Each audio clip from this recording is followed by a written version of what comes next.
वो आ जाएगा अब कहाँ पर, अम्बिलिकल आर्टरी। अम्बिलिकल आर्टरी से अब कहाँ पर चल जाएगा, प्लेसेंटा। प्लेसेंटा से जाके फिर प्यूरिफाई होगा, फिर अम्बिलिकल वेन। अम्बिलिकल वेन से जाएगा इंफीरियर वेना के बाद right atrium, left atrium, foramen ovale के through, left ventricle, aorta, aorta के थ्रू जाएगा कहाँ पर, कुछ पार्ट दे देगा ब्रेन को। ब्रेन के बाद umbilical when. Umbilical when number में 1 होता है लेकिन ऑक्सीजनेटेड ब्लड कैरी करता है। और ये क्वेश्चन एग्जाम में बहुत बार आता है कि अम्बिलिकल आर्टरी नंबर में कितना होता है और अम्बिलिकल वेन नंबर में कितना होते हैं। तो अम्बिलिकल आर्टरी नंबर में 2 होता है, अम्बिलिकल वेन नंबर में 1 होता है। उसके बाद तीसरा है डक्टस वेनोसस। डक्टस वेनोसस आप लोग को बताए थे कि नॉर्मल कनेक्शन बिटवीन है अम्बिलिकल वेन और इंफीरियर वेना केवा के बीच में ज्वाइंटर का काम करता है। ये इसको हम लोग बोलते हैं डक्टस वेनोसस। 5 नंबर है फोरामेन ओवल। फोरामेन ओवल है राइट एट्रियम और लेफ्ट एट्रियम के बीच में नॉर्मल कनेक्शन होता है, जिसको हम लोग बोलते हैं फोरामेन ओवल। नमस्कार दोस्तों, नर्सिंग के इस यूट्यूब चैनल पर आप सभी का स्वागत है। दोस्तों आज की वीडियो में हम लोग फीटल सर्कुलेशन के बारे में पढ़ने वाले हैं। फीटल सर्कुलेशन एडल्ट सर्कुलेशन से डिफरेंट होता है, इसलिए इसको हम लोग के लिए बहुत इम्पोर्टेंस होता है पढ़ना। हम लोग फीटल सर्कुलेशन जानने से पहले जानेंगे एडल्ट सर्कुलेशन के बारे में कि क्या होता है एडल्ट सर्कुलेशन। नॉर्मल हार्ट यानी कि सिस्टमेटिक सर्कुलेशन और पल्मोनरी सर्कुलेशन वो क्या होता है। तब जब हम लोग वो चीज़ें जान जाएंगे तो इसको समझना आसानी होगा, क्योंकि जब हम लोग एडल्ट सर्कुलेशन, जैसे हम लोग अभी एडल्ट है, अपना सर्कुलेशन पढ़ते हैं तो हम लोग को पता चलता है कि ये ऐसे होता है। तो क्या ज़रूरत पड़ा फीटल सर्कुलेशन को पढ़ने के लिए, तो पहला पॉइंट तो हम लोग पढ़ेंगे कि एडल्ट सर्कुलेशन क्या होता है, और दूसरा पॉइंट पढ़ेंगे डिफरेंट क्या होता है एडल्ट सर्कुलेशन और फीटल सर्कुलेशन में। यदि डिफरेंट पढ़ लेंगे तो तीसरा पॉइंट हम लोग जानेंगे फीटल सर्कुलेशन का मैकेनिज्म क्या होता है, मतलब ब्लड कहाँ से आता है, कैसे कैसे बॉडी तक पहुँचता है, ये सभी चीज़ें पढ़ेंगे। और लास्ट में पढ़ेंगे फीटल सर्कुलेशन में कुछ एक्स्ट्रा स्ट्रक्चर होते हैं, उसका हम लोग नाम जानेंगे, फंक्शन जानेंगे, नंबर जानेंगे कि कितना होता है, उसके बाद जानेंगे कि वो इंड कब होता है। ये सभी चीज़ें हम लोग जानेंगे। सबसे पहले टॉपिक आप लोग हेडिंग दीजिएगा फीटल सर्कुलेशन से पहले एडल्ट सर्कुलेशन, कि एडल्ट सर्कुलेशन क्या होता है।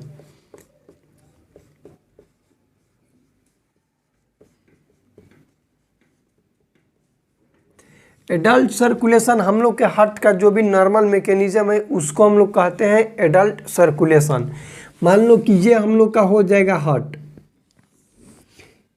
हम लोग का ये हो गया हार्ट, ठीक, ये ऐसे हो गया हम लोग का हार्ट, ये हो गया राइट एट्रियम, ये हो गया हम लोग का राइट वेंट्रिकल, ये हो गया लेफ्ट एट्रियम, ये हो गया लेफ्ट वेंट्रिकल। यहाँ पर ट्राइकस्पिड वाल्व है और यहाँ पर बाइकस्पिड वाल्व है, जिसको हम लोग मिट्रल वाल्व भी कहते हैं। ध्यान से समझना एकदम बिल्कुल, क्योंकि एडल्ट सर्कुलेशन हम लोग समझ जाएंगे तो फीटल सर्कुलेशन में ये हेल्प करेगा उसको अच्छे तरीक़ा से समझने के लिए। राइट एट्रियम में नीचे से ब्लड जाएगा, नीचे से कहने का मतलब कहाँ से ब्लड जाएगा, हम लोग के लोअर एक्सट्रीमिटी, जैसे दोनों पैर है, पैर हो गया हम लोग का, हो गया पेल्विक एरिया, हो गया एब्डोमिनल एरिया, हो गया, यहाँ से जो भी ब्लड जाएगा कहाँ से जाएगा, किस वेन से जाएगा, तो जाता है इंफीरियर वेना केवा से। आईबीसी का फुल फॉर्म होता है इंफीरियर वेना केवा। ये क्या है, तो एक वेन है, लार्ज वेन है, जो कि लोअर एक्सट्रीमिटीज के ब्लड को कहाँ पर ले जाएगा, राइट एट्रियम में ले जाएगा। ऊपर भी ब्लड है, हम लोग के हेड में है, ब्रेन में है, नेक में है। यहाँ से ब्लड जो जाता है हार्ट में उसको बोलते हैं सुपीरियर वेना केवा। देखो, इन्फीरियर का मतलब होता है नीचे, सुपीरियर का मतलब होता है ऊपर। सुपीरियर वेना केवा पूछेगा कहाँ सिचुएटेड होता है, तो याद करेंगे कि सुपीरियर का मतलब होता है ऊपर, ऊंचा जो होगा तो उसको बोल लेंगे सुपीरियर वेना केवा। इन्फीरियर का मतलब होता है नीचे, तो इसको हम लोग बोलेंगे इन्फीरियर वेना केवा। बस इतना आप लोग याद रखिएगा अभी के लिए। अब यहाँ से ब्लड गया राइट एट्रियम में, राइट एट्रियम के बाद ट्राइकस्पिड वाल्व के द्वारा गया राइट वेंट्रिकल में, गया ना। राइट वेंट्रिकल से निकलता है पल्मोनरी आर्टरी। क्या निकलेगा, पल्मोनरी आर्टरी, और ये जाएगा कहाँ पे, तो ये जाएगा लंग्स में। पल्मोनरी आर्टरी गया लंग्स में, लंग्स के द्वारा आएगा पल्मोनरी वेन। कहाँ आएगा पल्मोनरी वेन, कहाँ पर आएगा, लेफ्ट वेंट्रिकल में। ये है पल्मोनरी वेन और ये है पल्मोनरी आर्टरी। पीए का मतलब पल्मोनरी आर्टरी, पीबी का मतलब पल्मोनरी वेन। लंग्स, ये है लंग्स, ये है lungs. Lungs leg pulmonary vein के थ्रू आया लेफ्ट एट्रियम में। सब चीज़ सिस्टमेटिक वे में आप लोग को लिखवा भी देंगे। लेफ्ट एट्रियम से बाइकॉस्पिड वाल्व के द्वारा आया लेफ्ट वेंट्रिकल में। लेफ्ट वेंट्रिकल से आयोटिक वाल्व के थ्रू, आयोटा के थ्रू कहाँ चला जाएगा, ब्लड हम लोग के बॉडी और ब्रेन में जाएगा। ये ब्रेन में जाएगा और यहाँ से हार्ट में कोरोनरी आर्टरी के द्वारा मिलेगा, और ये बाकी चला जाएगा पर्सन के बॉडी में। ठीक, ये एब्डोमिनल में जाएगा, हम लोग के एक्सट्रीमिटीज़ में जाएगा, वो सारा चीज़ फिटल वाला में बताएंगे। नॉर्मल चीज़, इस चीज़ में हम लोग एडल्ट सर्कुलेशन, इसी को हम लोग बोलते हैं सिस्टमेटिक सर्कुलेशन और pulmonary circulation. Systemic circulation, systemic circulation तब तक कहेंगे जब तक लंग्स इंक्लूड नहीं है। विदाउट लंग्स इंक्लूड जब रहेगा उसको बोलेंगे सिस्टमेटिक सर्कुलेशन, और एक को बोलते हैं pulmonary, pulmonary circulation. Circulation, pulmonary circulation तब तक कहेंगे जब तक लंग्स इंक्लूड हो गया, यानी कि दोनों कहेंगे। दोनों बताते हैं कौन कौन सा होगा। देखो शुरू से लिखना अब यहाँ पर लैंग्वेज में कि inferior vena cava plus superior vena cava, ये दोनों ब्लड उठा के डाला कहाँ पर, राइट एट्रियम में। आर का मतलब राइट एट्रियम। राइट एट्रियम से ब्लड गया ट्राइकस्पिड वाल्व के थ्रू, ट्राइकस्पिड, ट्राइकस्पिड वाल्व के थ्रू कहाँ पर गया, राइट वेंट्रिकल में। आरवी के मतलब राइट वेंट्रिकल में, यहाँ पर गया राइट वेंट्रिकल से। देखो यहाँ तक आ गया, राइट वेंट्रिकल से पल्मोनरी वाल्व, पी वाल्व लिख देते हैं। पी वाल्व के मतलब पल्मोनरी वाल्व के थ्रू पल्मोनरी आर्टरी में गया। कहाँ पर गया, P artery, pulmonary artery. Pulmonary artery के थ्रू कहाँ पर गया, लंग्स में गया। अरे गया कि नहीं गया, लंग्स में गया। देखो इंफीरियर वेना कवा, सुपीरियर वेना कवा, आया राइट एट्रियम में ट्राइकस्पिड वाल्व के थ्रू राइट वेंट्रिकल में। राइट वेंट्रिकल से पल्मोनरी वाल्व के थ्रू पल्मोनरी आर्टरी के थ्रू चला गया कहाँ पर, लंग्स में। ये हो गया हम लोग के कम्प्लीटली कहाँ पर हो रहा है, ये जो मैकेनिज्म हो रहा है ये हो रहा है right side of the heart. ये जो हो रहा है कहाँ हो रहा है, राइट साइड ऑफ हार्ट।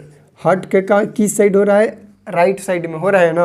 और ये हो रहा है डीऑक्सीजनेटेड ब्लड है। इसमें ब्लड कैसा है, डीऑक्सीजनेटेड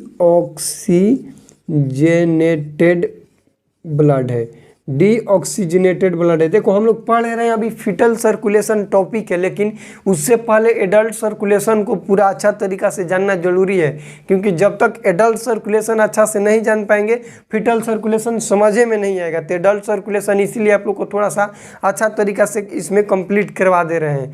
ये हो गया हम लोग के राइट साइड में। ठीक इसी तरह ये डीऑक्सीजनेटेड है। अब देखो सेकेंड मैकेनिज्म क्या चलता है, लंग्स तक पहुँच गए यहाँ से, तब यहाँ से शुरू होगा कि अब लंग्स ऑक्सीजनेटेड ब्लड को किया, ऑक्सीजनेटेड करके पल्मोनरी वेन के थ्रू, पी वेन मतलब पल्मोनरी वेन के थ्रू कहाँ पर देगा, लेफ्ट एट्रियम में। एल का मतलब लेफ्ट एट्रियम। उसके बाद मिट्रल वाल्व, जिसको हम लोग बाइकस्पिड वाल्व भी कहते हैं, मिट्रल वाल्व के थ्रू कहाँ पर दे देगा, लेफ्ट वेंट्रिकल। लेफ्ट वेंट्रिकल से आयोटिक वाल्व के थ्रू, कहाँ से, आयोटिक वाल्व, आयोटिक वाल्व के थ्रू कहाँ गया, आयोटा में। आयोटा कहाँ पर भेज देगा, पूरे बॉडी में भेज देगा। ये है पल्मोनरी सर्कुलेशन, यानी कि ये इंक्लूड हो जाएगा तो इसको बोलेंगे पल्मोनरी सर्कुलेशन, और ऊपर वाला सिर्फ रहेगा तो उसको बोलते हैं सिस्टमेटिक सर्कुलेशन। एग्जाम में क्वेश्चन भी आता है कि पल्मोनरी सर्कुलेशन को 2 नंबर में आ जाएगा कि पल्मोनरी सर्कुलेशन को डिफाइन करो, तो ये दोनों चीज़ लिख के कैसे प्रोसेस होता है हार्ट के फिगर पर कैसे दर्शा कर आप लोग लिख दीजिएगा। ये है बेसिक चीज़ वुमेन के एडल्ट सर्कुलेशन, जिसको पल्मोनरी सर्कुलेशन भी बोलते हैं। ये सभी चीज़ आप लोग याद रखिएगा। अब हम लोग जानेंगे डिफरेंट क्या है एडल्ट सर्कुलेशन में और फीटल सर्कुलेशन में।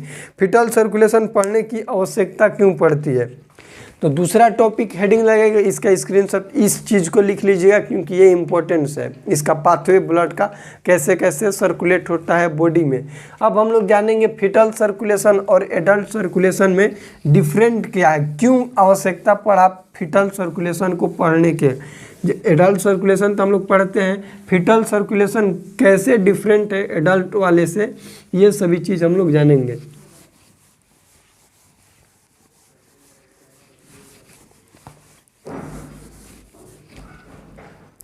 डिफरेंट दीजिएगा, एक साइड लिख दीजिएगा फीटल सर्कुलेशन, इस साइड लिख दीजिएगा फीटल सर्कुलेशन, फीटल सर्कुलेशन, और एक साइड लिख दीजिएगा एडल्ट सर्कुलेशन।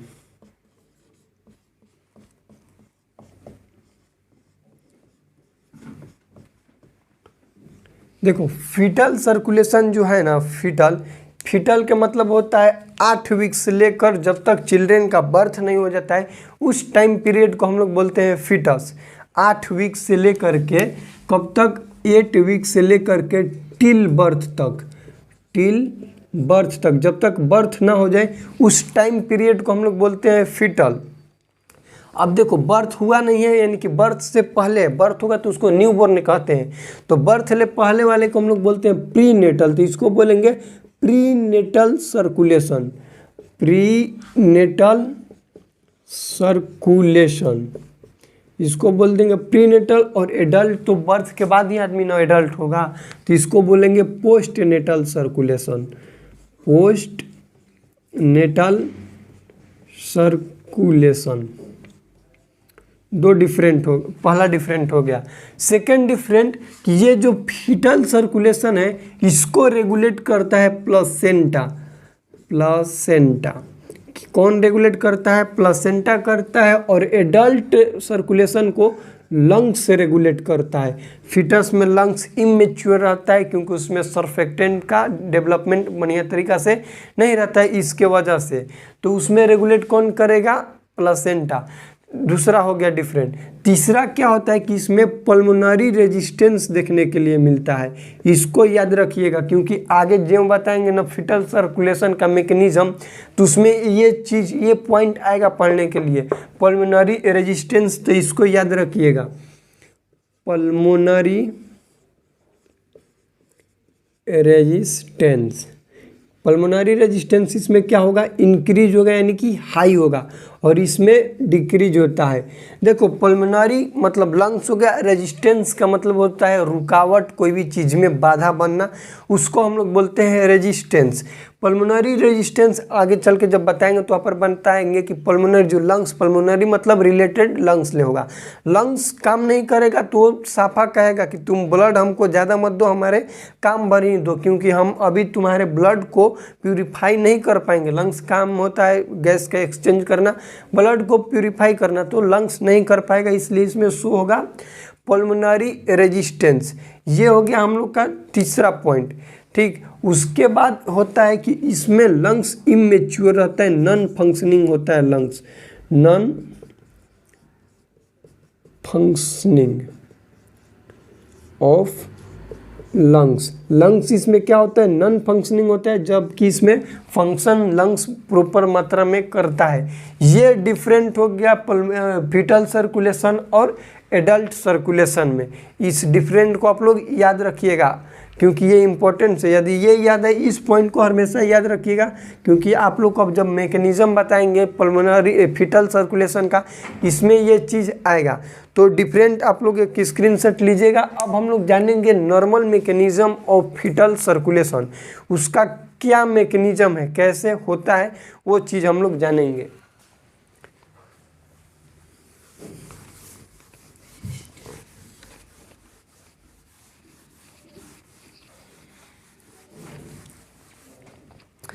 देखो फीटल सर्कुलेशन जो होता है उसको हम लोग जानने से पहले एक चीज़ जानेंगे कि ये हो गया मदर का एक होता है जिसको हम लोग बोलते हैं प्लेसेंटा। क्या बोलते हैं? ये है प्लेसेंटा। आप लोग को बस बहुत जल्दी प्लेसेंटा हम बताएंगे, तो उसमें आप लोग को डिटेल में प्लेसेंटा के बारे में बताएंगे। इसमें प्लेसेंटा हम लोग को नहीं पढ़ना है, बस ये जानो कि ये प्लेसेंटा में होगा ब्लड। क्या होगा? ब्लड। ये ही ब्लड को फिल्टर करेगा प्यूरिफाई करके और फीटस को सप्लाई करेगा। फीटस, यहाँ पर देखो फीटस को बना रहे हैं।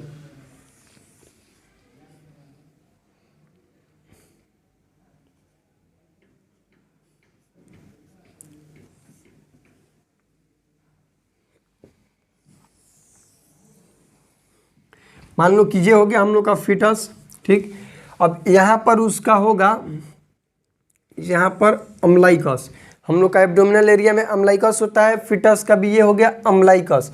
अब ये जो प्लेसेंटा है फीटस के अम्लाइकस ले कनेक्ट होता है थ्रू अम्लाइकल कोड। किससे कनेक्ट होगा? अम्लाइकल कोड के थ्रू प्लेसेंटा कनेक्ट रहता है फीटस के अम्लाइकस ले। ये क्या अभी पार दिए? अम्लाइकल कोड बनाए। अब अम्लाइकल कोड के अंदर होता है अम्लाइकल आर्टरी और अम्लाइकल वेन, जो कि फीटस के और मदर के ब्लड के पैसेज है, पाथवे है, एक दूसरे से भेजता करता है। तब यहाँ पर लिखना अम्लाइकल आर्टरी और वेन के बारे में। तो ये एक होता है umbilical vein. Umbilical when number में कितने होते हैं? एक होते हैं। और अम्लाइकल आर्टरी 2 होता है। अम्लाइकल आर्टरी, ये 2 चला गया अम्लाइकल आर्टरी, ठीक। अब देखो ये है आर्टरी, अम्लाइकल आर्टरी, और ये क्या है? वेन है, अम्लाइकल वेन। क्वेश्चन एग्जाम में आता है, बहुत बार एग्जाम में क्वेश्चन आया हुआ है कि नंबर ऑफ अम्लाइकल आर्टरी और वेन। तो आर्टरी नंबर में कितना होगा? नंबर में 2 होगा, और वेन कितना होगा? 1 होगा।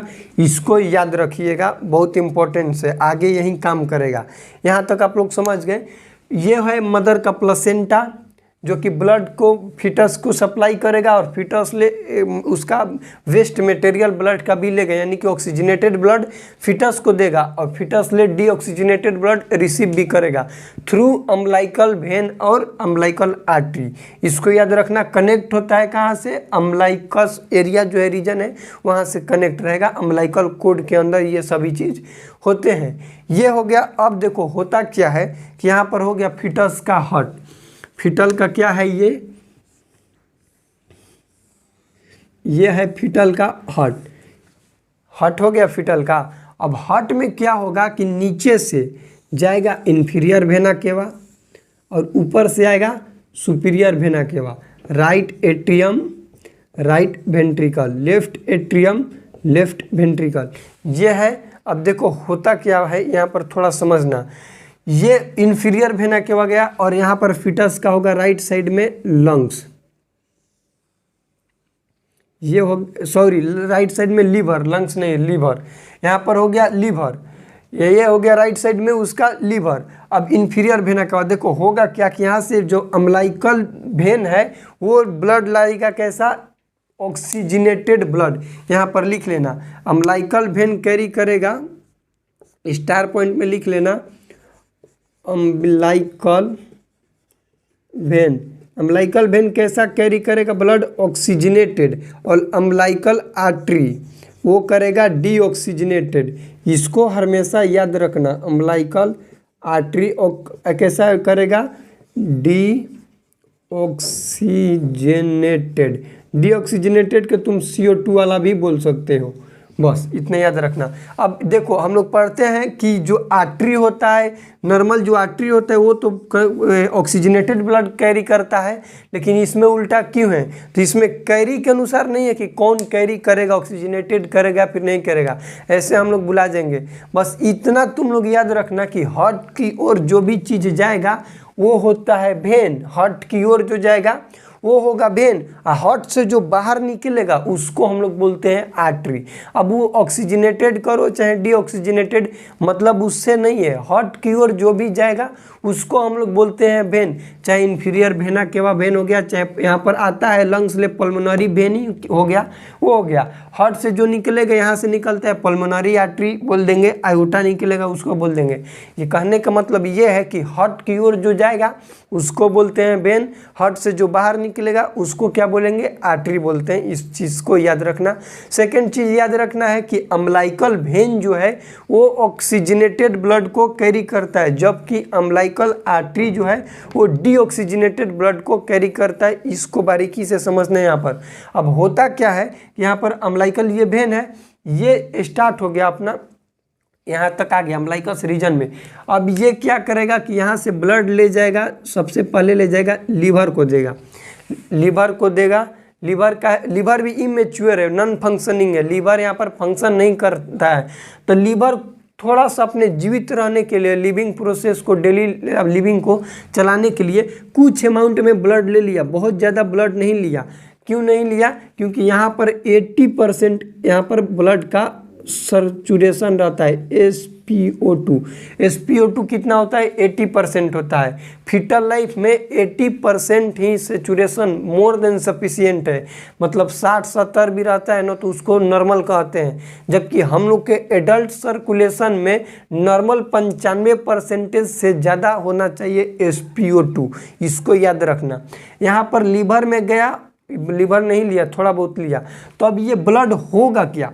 वो लीवर तक गया, लीवर एक्सेप्ट नहीं किया, तो एक भगवान संट बनाए हैं जिसको हम लोग बोलते हैं डक्टस वेनुओसस। वो संट क्या करता है कि ये अम्लाइकल वेन को कनेक्ट कर देगा इन्फीरियर वेना केवा से, यहाँ से कनेक्ट कर देगा इन्फीरियर वेना केवा से। इसमें ब्लड बह रहा है, इसमें अम्लाइकल वेन में ब्लड जा रहा है ना, तो इसको कनेक्ट कर दिए भगवान किससे? इन्फीरियर वेना केवा में ले जाकर खोल दिए मुहानी इसका नाम क्या है? Ductus venosus. क्या नाम है? Ductus venosus. ये क्या है? Connection between inferior vena cava and umbilical when. समझ रहे हो? अम्लाइकल वेन और इन्फीरियर वेना केवा में नॉर्मल कनेक्शन है, एबनॉर्मल कुछ यहाँ पर नहीं है, जितना है नॉर्मल है, कनेक्शन है। क्यों कनेक्शन है नॉर्मल? ताकि जो अम्लाइकल वेन वाला ब्लड है वो लीवर तो एक्सेप्ट नहीं किया, तो लीवर में नहीं किया तो इसको भेजना है, फीटस तक पहुँचाना है, तो कैसे जाएगा? तो ये जाएगा अब डक्टस वेनोसस के through umbilical inferior vena cava में। इन्फीरियर वेना केवा नीचे से ब्लड अपना ले रहा है। इन्फीरियर वेना का आप लोग को बताएं कि नीचे से ब्लड लेगा लोअर एक्सट्रीमिटीज़ के, और वो होता है डीऑक्सीजनेटेड ब्लड, जिसका सैचुरेशन होता है 55 से 60%। कितना होता है? 55 से 60% उसका SpO2 रहता है। SpO2 उसका कितना है? 55 से 60%। और ये जो ब्लड गया उसका SpO2 है 80%। अभी यहाँ पर बताए ना 80%, तो ये जाकर मिल गया इसमें। तब क्या हुआ कि मिल गया 80% वाला ब्लड प्लस 60% वाला ब्लड मिल गया। भागा देंगे 2 से, कितना से भागा देंगे? 2 से, हो जाएगा 140/2, हो गया 70%। कितना SpO2 अभी ब्लड का हुआ? 70%। अब ये जो आगे ब्लड जाएगा फीटस के हार्ट तक, उसका सैचुरेशन ऑक्सीजन का रहेगा 70%। अभी आप लोग को बताएं कि 80% फीटस को जब ब्लड ऑक्सीजन सैचुरेशन जाएगा तो मोर देन है उसके सफिशियंट के लिए, जीने के लिए। 70% भी जा रहा है तो नॉर्मल है, 65 भी जा रहा है तो इसको भी नॉर्मल ही कहेंगे। हम लोग के लिए, एडल्ट के लिए नहीं है कि यहाँ पर 95 चाहिए, 99 चाहिए, 98 चाहिए। यहाँ पर एक डाउट आ रहा होगा कि ये 80% का 70% हुआ या फिर 60 का 70 हुआ, मतलब ऑक्सीजन सैचुरेशन बढ़ा कि घटा? क्या कहेंगे? 80 का 70 हो गया तो मान सकते हैं कि घट गया, और कहेंगे 60 का 70 हुआ तो क्या कहेंगे कि बढ़ गया। तो ऐसे नहीं होता है। देखो क्या है, 80 ईस्वी में मिला और 60 वाला भी ईस्वी में मिला, तो 80 प्लस 60 कर दिए। ठीक, ये 2 कहाँ से लिखे? तो एगो वेन ये जा रहा है, डक्टस वेनोसस मान सकते हैं इसको वेन, तो इसका मुहानी भी इसी में खुला और इन्फीरियर वेना का वाला पहले है, तो 2 गो के मिल गया, तो 2 गो से हम लोग डिवाइड कर दिए और दोनों को जोड़ दिए तो 140 आ गया। 2 से डिवाइड कर दिए तो हो गया 70%। अब ये 70% ऑक्सीजनेटेड ब्लड जाएगा फीटस के हार्ट में, कहाँ पर गया, राइट एट्रियम में गया। राइट एट्रियम के बाद यहाँ पर एक नॉर्मल कनेक्शन होता है राइट एट्रियम और लेफ्ट एट्रियम के बीच में, जिसको बोलते हैं फोरामेन ओवल, जो कि ये खुला रहता है। ये नॉर्मल कंडीशन है। यहाँ पर आप लोग को लिखिएगा, पहला हम लोग क्या पढ़े शंट के बारे में, डक्टस वेनियोसस। डक्टस वेनियोसस, डक्टस वेनियोसस क्या है, normal connection between inferior vena cava and umbilical when. और दूसरा क्या अभी हम लोग पढ़ने वाले हैं, foramen Oval. Foramen Oval, foramen Oval क्या होता है, राइट एट्रियम और लेफ्ट एट्रियम के बीच में नॉर्मल कनेक्शन है। ये राइट एट्रियम और लेफ्ट एट्रियम के बीच में नॉर्मल कनेक्शन है, जिसको नाम बोलते हैं फोरामेन ओवल। एग्जाम में क्वेश्चन मान लो किया जाएगा कि फोरामेन ओवल कोई डिजीज कंडीशन है, कोई डिजीज का सिम्टम शो कर रहा है, तो नहीं, ये नॉर्मल कंडीशन है फीटस के। किसका, फीटस की, इसको भी याद रखना है। हम लोग के लिए ये नॉर्मल कंडीशन नहीं है, ये हम लोग में डिजीज बनाएगा, लेकिन फीटस में क्या करेगा, ये नॉर्मल कंडीशन है। अब यहाँ से क्या होगा कि ये गया इंफीरियर वेना के वाला ब्लड राइट एट्रियम में, और ऊपर से भी ब्लड आएगा ना, ब्रेन वाला भी तो ब्लड आएगा। ब्रेन वाला ब्लड आ रहा है सुपीरियर वेना केवा से, और यहाँ पर आके गिर गया इसी में राइट एट्रियम में। अब क्या होगा कि यहाँ से जितना भी ब्लड गया, उस ब्लड का 1/3 पार्ट, इसको लिखना जो बोल रहे हैं, इस ब्लड का 1/3 पार्ट चल जाएगा यहाँ पर लेफ्ट एट्रियम में, और बाकी 2/3 पार्ट, ये कितना ब्लड गया है, 1/3 कहाँ पर गया है, लेफ्ट एट्रियम में। अब बाकी 2/3 पार्ट आएगा कहाँ पर, राइट वेंट्रिकल में। कितना आएगा यहाँ पर, 2/3 पार्ट आएगा राइट वेंट्रिकल में। अब एक मैकेनिज्म पहले उधर बताते हैं कि 1/3 जो उधर गया है वो क्या करेगा, उसके बाद बताएंगे कि जो 2/3 ये है इसका क्या मतलब होता है। देखो यहाँ से सुपीरियर वेना केवा भी आएगा, ये भी उतना ही कैरी करता है, 55 से 60% ब्लड कैरी करेगा। तब ये 70% के फिर 60 में करेंगे, क्या करेंगे, 70 के फिर 60 में, तो 70 + 60 बाई 2 करेंगे, तो यहाँ पर कितना होगा, 70 और हो गया 100 130। 130 के जब 2 से डिवाइड करेंगे तो हो जाएगा 65%। यानी कि अब जो लेफ्ट एट्रियम में ब्लड गया है वो उसका ऑक्सीजन सेचुरेशन कितना है, 65%। ये भी इनफ है चिल्ड्रन के लिए। 65% भी क्या है उसका oxygen saturation, more than sufficient है। लेफ्ट एट्रियम के बाद आएगा लेफ्ट वेंट्रिकल। लेफ्ट वेंट्रिकल के बाद आयोटिक वाल्व के थ्रू आता है क्या चीज़, आयोटा यहाँ से खुलेगा। आयोटा यहाँ से खुल के आर्च बना के नीचे एब्डोमेन तक आ जाएगा। ठीक, अब देखो यहाँ पर क्या होगा कि आयोटा एक कनेक्शन बनाता है यहाँ पर अपना, जो कि देता है लेफ्ट वेंट्रिकल को, जिसको बोलते हैं कोरोनरी आर्टरी। कोरोनरी आर्टरी के थ्रू आयोटा कहाँ पर देगा, लेफ्ट वेंट्रिकल को देगा। याद रखो इसको, पहला दे दिया। सेकंड क्या करेगा, यहाँ से आयोटा अपना ब्रांच बनाता है और कैरोटिड आर्टरी द्वारा इस चिल्ड्रन के ब्रेन को ब्लड सप्लाई कर दिया। तो ब्रेन के ब्लड सप्लाई कितना हो रहा है, 65% ऑक्सीजनेटेड वाला, SpO2 वाला। तो क्वेश्चन ये भी एग्जाम में आता है कि फीटल सर्कुलेशन में उसके कितना परसेंटेज सप्लाई होता है, तो कहेंगे 65%। ये आप लोग समझ गए। अब बाकी जो ब्लड बचा हुआ है वो यहाँ से नीचे आएगा, नीचे आएगा, नीचे कहाँ तक आएगा, हम लोग के लेग तक आएगा, नीचे नीचे एब्डोमेन तक आएगा। उसके बाद बनाएगा एक्सटर्नल और internal iliac artery. Iota artery है ना, है तो एब्डोमेन तक आकर बनाएगा दो अपना ब्रांच बनाएगा। एक बनाएगा एक्सटर्नल, एक बनाएगा इंटरनल। एक्सटर्नल भी बनाएगा इलियक आर्टरी और इंटरनल भी बनाएगा इलियक आर्टरी। एक्सटर्नल मतलब हो गया एक्सटर्नल, ये क्या करेगा कि सप्लाई करेगा पेल्विक एरिया को, करेगा लोअर एक्सट्रीमिटीज को करेगा। इंटरनल आर्टरी अपना दो ब्रांच बना के यहाँ से कनेक्ट होगा किससे, अम्बिलिकल आर्टरी से। किससे कनेक्ट हो गया, अम्बिलिकल आर्टरी से। तो जो ब्लड इधर से अब बचल खुचल है, जो कि बांटते बांटते उसका SpO2 कम हो रहा है, वो आ जाएगा अब कहाँ पर, अम्बिलिकल आर्टरी। अम्बिलिकल आर्टरी से अब कहाँ पर चल जाएगा, प्लेसेंटा। प्लेसेंटा से जाके फिर प्यूरिफाई होगा, फिर अम्बिलिकल वेन। अम्बिलिकल वेन से जाएगा इंफीरियर वेना के बाद right atrium. Left atrium, foramen ovale के through, left ventricle, aorta, aorta के थ्रू जाएगा कहाँ पर, कुछ पार्ट दे देगा ब्रेन को, ब्रेन के बाद नीचे आएगा। इसको याद रखना, एक्सटर्नल इलियक आर्टरी और इंटरनल इलियक आर्टरी। क्वेश्चन एक और आता है कि इंटरनल इलियक आर्टरी से, ध्यान से समझो इसको, थोड़ा सा टफ लगेगा लेकिन समझ में सारा चीज़ आएगा। इंटरनल इलियक आर्टरी होता है हम लोग के नीचे एब्डोमेन पेल्विक एरिया में, वहाँ से क्या होगा कि जो कनेक्शन हो रहा है कहाँ पर, अम्बलाइकल आर्टरी में। ये जो आर्टरी आ रहा है इसका नाम क्या है, जिसको बोलते हैं हाइपोगैस्ट्रिक आर्टरी। इसको क्या बोलते हैं, इसका नाम लिख लेना, हाइपोगैस्ट्रिक, हाइपोगैस्ट्रिक आर्टरी।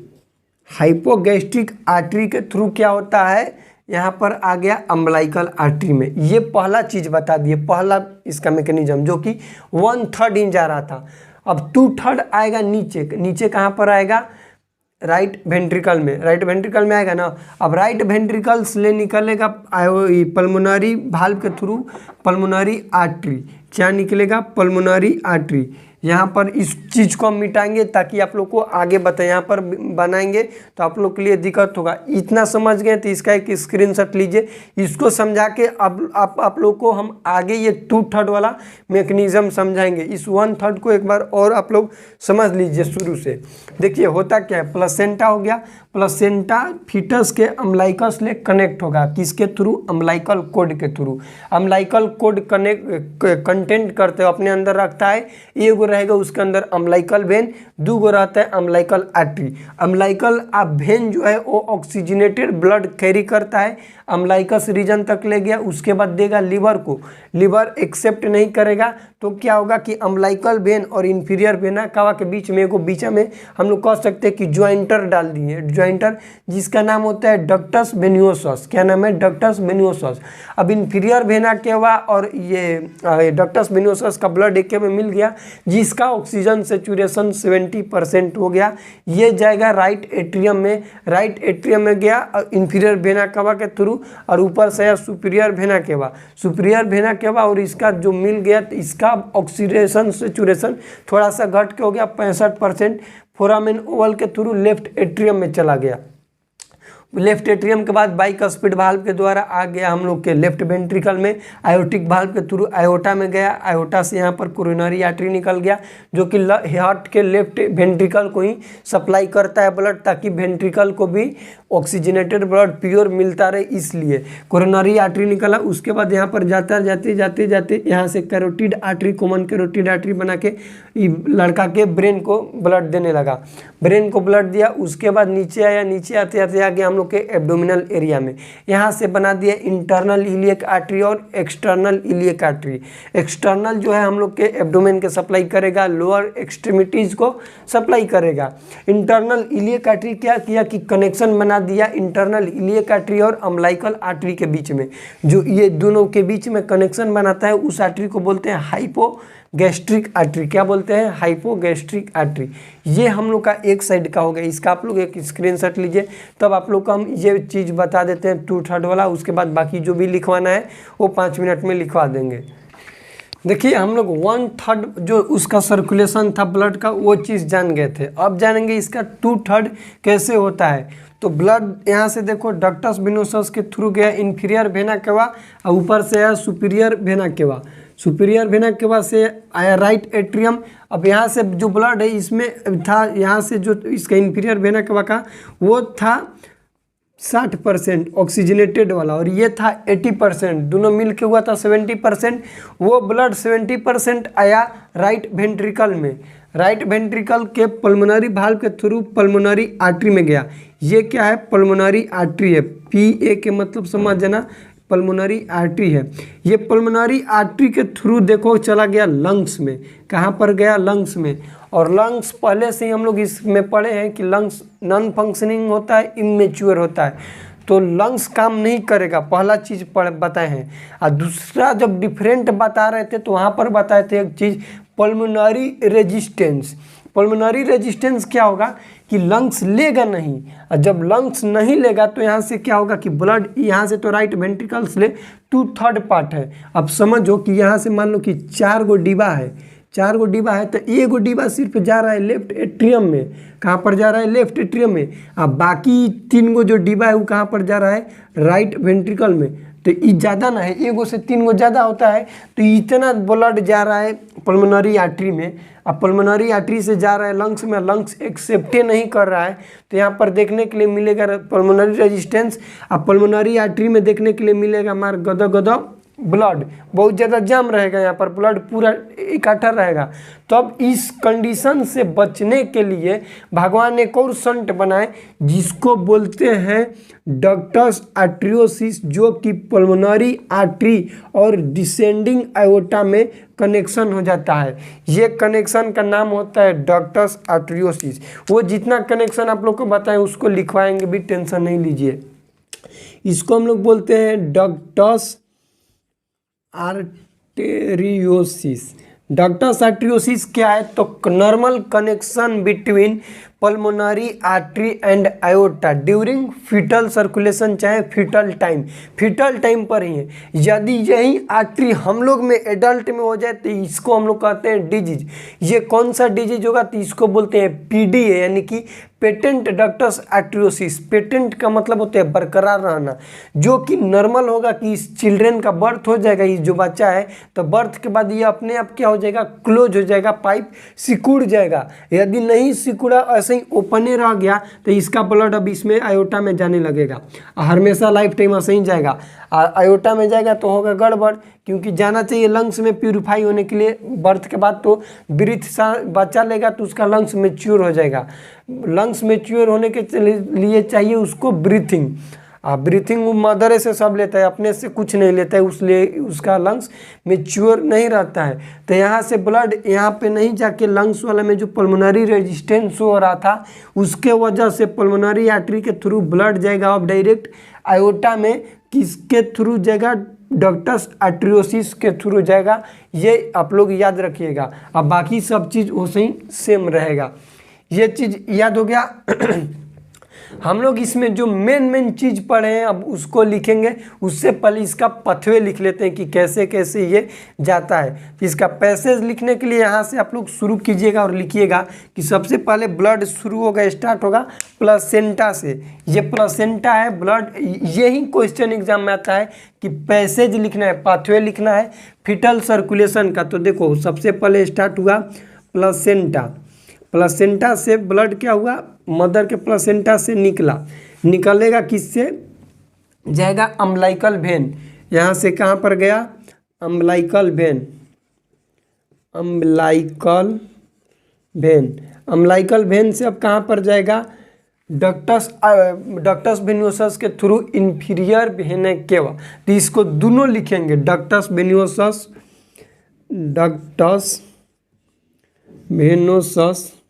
के थ्रू कहाँ पर गया? इसके थ्रू अब यहाँ पर लिख लेना है डक्टस वेनियोसस के थ्रू। अब प्लस यहाँ से ये डक्टस वेनियोसस मिल गया उसमें इंफीरियर वेना केवा, और ये जाकर छोड़ेगा कहाँ पर? राइट एट्रियम में। देखो राइट एट्रियम में छोड़ गया। अब राइट एट्रियम से 2 गो ऑप्शन आ रहा है, यहाँ पर आ रहा है ना, एगो तो डायरेक्ट फोरामेन ओवल के थ्रू चल जा रहा है लेफ्ट एट्रियम में, एगो वेंट्रिकल में आ जा रहा है। तो यहाँ से भी सेम 2 गो ऐसे बना देंगे। एगो भेज देंगे लेफ्ट एट्रियम में, कहाँ पर? लेफ्ट एट्रियम से कहाँ पर जाएगा? Left ventricle. यहाँ से ऐसे एरो के चिन्ह दे दो, लेफ्ट एट्रियम से लेफ्ट वेंट्रिकल से चला जाएगा आयोटा में। आयोटा के थ्रू फिर वहाँ से नीचे जाएगा इंटरनल इलियक आर्टरी जो बताए थे, हाइपोगैस्ट्रिक रीजन के थ्रू कहाँ पर चला जाएगा? प्लेसेंटा। तब यहाँ से डायरेक्ट हम लिख देंगे क्या चीज़? प्लेसेंटा। ये हो गया। अब देखो राइट एट्रियम के बाद आएगा कहाँ पर? राइट वेंट्रिकल से ले जाएगा कहाँ पर? Pulmonary artery. पीए का मतलब पल्मोनरी आर्टरी।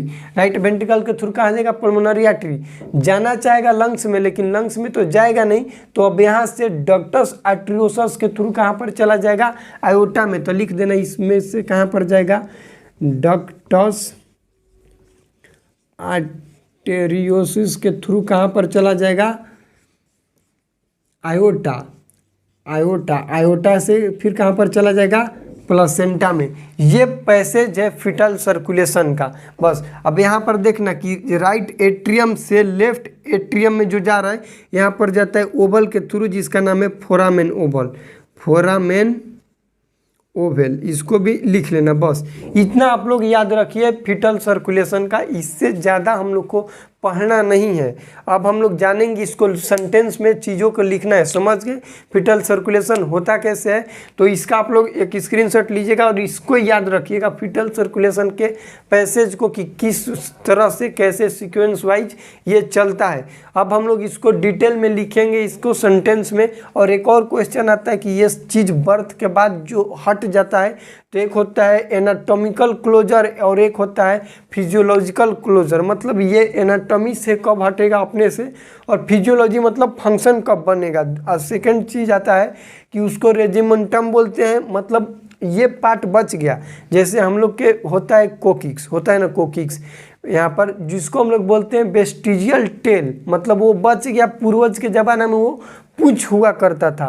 वैसे ही कहेंगे कि फीटस टाइम में ये तो डक्टस वेनोसस था, लेकिन अभी प्रेजेंट टाइम में तो डक्टस वेनोसस नहीं है, लेकिन अभी तो है बॉडी में है, ऐसा नहीं है कि ख़त्म हो गया, ये अपना फंक्शन बंद हो गया बॉडी में है। लेकिन अब उस ऑर्गन का नाम क्या है, मतलब अभी जो प्रेजेंट में है अभी उसका नाम क्या है, ये चीज़ अभी हम लोग 3 चीज़ पढ़ेंगे, बस हम लोग का फीटल सर्कुलेशन कंप्लीट हो जाएगा। तो सबसे पहले हम लोग जानेंगे, अब जितना भी लिखवाए अम्लाइकल आर्टरी अम्लाइकल वेन के बारे में, उसके बारे में थोड़ा आप लोग लिखिएगा।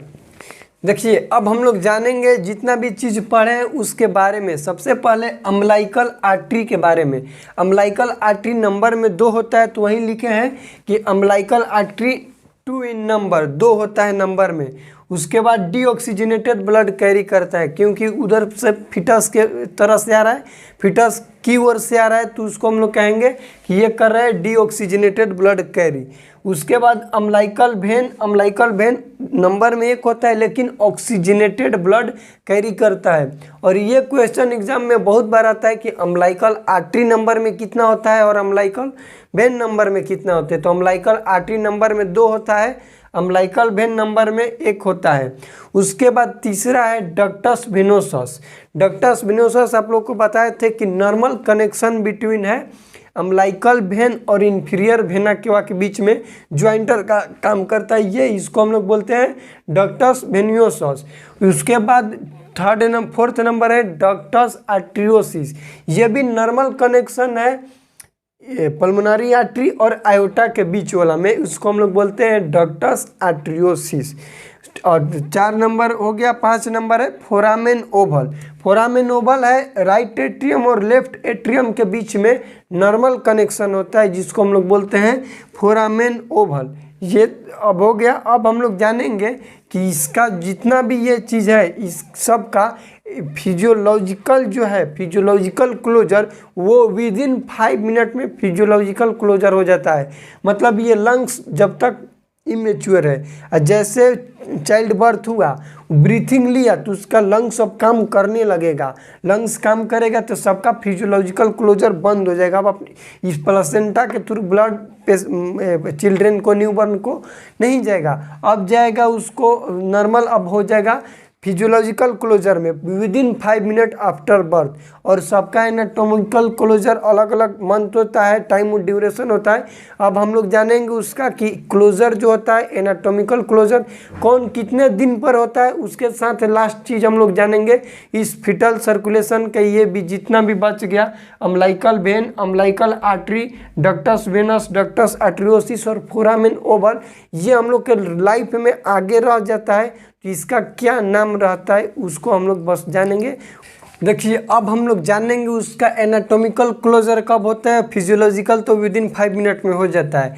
उसके बाद उसके जानेंगे कि जो बच जाता है लाइफ लॉन्ग टाइम्स में, उसको हम लोग ओरेंटम्स बोलते हैं, वो उसका नाम क्या होता है। तो जो अम्लाइकल आर्टरी है जो कि लाइफ लॉन्ग हम लोग के बॉडी में रह जाता है जी, अब वो रह गया पूरा लाइफ में, उसको हम लोग बोलते हैं मीडियल अम्बिलिकल लिगामेंट, ये क्वेश्चन बहुत बार एग्जाम में आ जाता है कि मीडियल लिगामेंट जो अम्बिलिकल है लिगामेंट, उसको हम लोग फीटल टाइम में क्या नाम से जानते थे, तो कहेंगे कि अम्बिलिकल आर्टरी। जैसे अम्बिलिकल वेन है उसको बोलते हैं लिगामेंट टेरिस, लिगामेंट टेरिस बोलते हैं अम्बिलिकल वेन को, ये भी आता है। उसके बाद है डक्टस वेनोसम, तो डक्टस के याद रखेंगे लिगामेंट, अब वेनोसम के बोल देंगे वेनोसम, वेनोसस को खाली यहाँ पर सम लगा देने, ये इजी है याद करने में। वैसे ही डक्टस आर्टरियोसिस है तो लिगामेंट आर्टरियोसम बोल देंगे बस। फोरामेन ओवल है तो फोसा ओवालिस इसको बोला जाता है। ये ब्लैक्स इसीलिए आप लोग को राउंड कर दिए याद करने के लिए। क्वेश्चन आ जाएगा कि ये हम लोग का जो है फोरामेन ओवल, ये बर्थ के बाद 1 साल में क्या हो जाएगा, क्लोज हो जाएगा। क्लोज हो जाएगा तो ये तो रहेगा ना भैया स्ट्रक्चर, अब खाली बंद हो गया है तो इसका नाम क्या अब रह जाएगा, फोसा ओवेलिस। जैसे हम लोग में अभी नॉर्मल है तो इसको हम लोग क्या बोलेंगे, हम लोग में है तो इसको बोलेंगे फोसा ओवेलिस। अब ये जानेंगे कि एनाटॉमिकल क्लोजर कब होता है, एनाटॉमिकल मतलब स्ट्रक्चर उसका कब क्लोज होगा। फिजियोलॉजी का मतलब काम करना बंद हो जाएगा बर्थ के बाद है, लेकिन एनाटॉमी उसका कब क्लोज होगा, जैसे अम्बिलिकल आर्टरी जो है वो होगा 2 to 3 मंथ, यानी कि 2 से 3 महीना बाद जो है, 2 से 3 महीना को हम लोग क्या बोलेंगे, 28 दिन तक तो न्यूबॉर्न बोल देंगे। उसके बाद 28 दिन हो गया, अब 28 डेज से लेकर 1 साल को बोलते हैं इन्फेंट, या इसको बोल सकते कि इन्फेंट वाला टाइम ड्यूरेशन में ये क्लोज होता है अम्बिलिकल आर्टरी। उसके बाद अम्बिलिकल वेन भी उसी टाइम ड्यूरेशन में क्लोज हो जाएगा, कब होगा, 2 to 3 मंथ। अब हो गया डक्टस वेनोसम होता है 7 डेज पर, और डक्टस आर्टरियोसिस 10 to 21 डेज पर होता है। 10 से 21 दिन पर डक्टस आर्टरियोसिस होता है और डक्टस वेनस होता है 7 दिन पर। लेकिन फोरामेन ओवल जो है वो 1 साल तक रहता है उसका स्ट्रक्चर, उसके बाद वो अपने आप क्लोज हो जाता है। ये क्वेश्चन आता है कि कब तक होता है, तो 1 साल पर। यदि ये 1 साल पर क्लोज नहीं हुआ फोरामेन ओवल तो इसको हम लोग डिजीज कंडीशन में गिनते हैं, जिसको बोलते हैं ASD, यानी कि आर्टरियल सेप्टल डिफेक्ट। अभी ये क्या बन जाएगा, ये हम लोग में रहेगा तो इसको बोलेंगे आर्टरियल सेप्टल डिफेक्ट। वो वीडियो आप लोग नहीं देखे हैं जो कि कंजेनाइटल हार्ट डिजीज है, तो आप लोग यहाँ पर देख लीजिएगा, उसका वीडियो का डिस्क्रिप्शन बॉक्स में भी लिंक दे देंगे कंजेनाइटल हार्ट डिजीज का, जिसका नाम है आर्टरियल सेप्टल डिफेक्ट। आर्टरी यानी कि राइट आर्ट्रियम और लेफ्ट एट्रियम के बीच के सेप्टम में जो डिफेक्ट होगा उसको बोलते हैं, वो दे देंगे। ये हम लोग का टोटल हो गया फीटल सर्कुलेशन के बारे में। फीटल सर्कुलेशन क्या होता है, कैसे होता है, इसमें क्या एक्स्ट्रा स्ट्रक्चर हैं, जो ये 5 को बताए हैं ये एक्स्ट्रा स्ट्रक्चर है। उसके बाद इसका क्या नॉर्मल मैकेनिज्म है फीटल सर्कुलेशन का, ये सब चीज़ें पढ़े। उसके साथ साथ हम लोग पढ़े नॉर्मल एडल्ट का सर्कुलेशन क्या होता है। वीडियो अच्छा लगा होगा तो प्लीज़ वीडियो को लाइक कीजिएगा, चैनल पर नए हैं तो चैनल को सब्सक्राइब कीजिएगा। मिलते हैं अगले वीडियो में, तब तक के लिए जय राम जी की।